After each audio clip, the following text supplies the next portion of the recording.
De la liqueur dans mon assiette, c'est l'opération estivale lancée par les restaurateurs et les producteurs locaux d'Elzel, village gourmand que soutient la province de Hainaut dans sa politique de supracommunalité. Comme le parc des collines s'était créé pour mettre en relation des fermes, des fermiers, je dis au sens noble du terme, qui élèvent volailles, qui élèvent des canards, qui font du fromage, et il y avait des restaurateurs qui ne savaient pas qu'on savait acheter en direct à la ferme ou qui ne voulaient pas le savoir et vice versa. Ben, je crois que le parc des collines a fait ensemble, on s'est rencontrés, on s'est dit mais toi tu sais faire ça, mais moi ça m'intéresse. Donc, mais ici c'est un peu le même principe.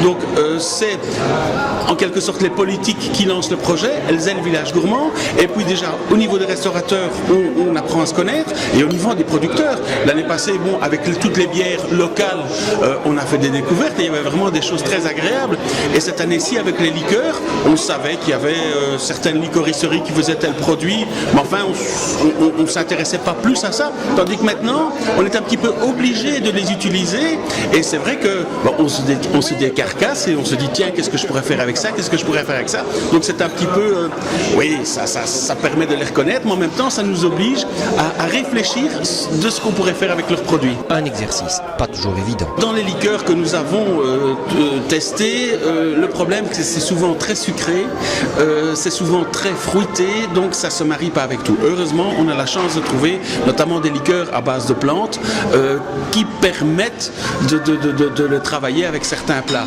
Mais il y a quand même toujours un résidu de sucre qu'il est très difficile, et vous savez, surtout quand dans mon cas on fait un menu de dégustation, vous ne pouvez pas avoir ces teneurs en sucre du premier plat au dernier plat. Donc il faut une certaine gradation. Heureusement, on a eu la chance de travailler notamment avec la distillerie Gervin, on a la chance de travailler avec sa liqueur de yuzu, on en fait une gelée, donc c'est infime dans la préparation, mais enfin ce goût citronné, cette acidité, elle commence bien le repas.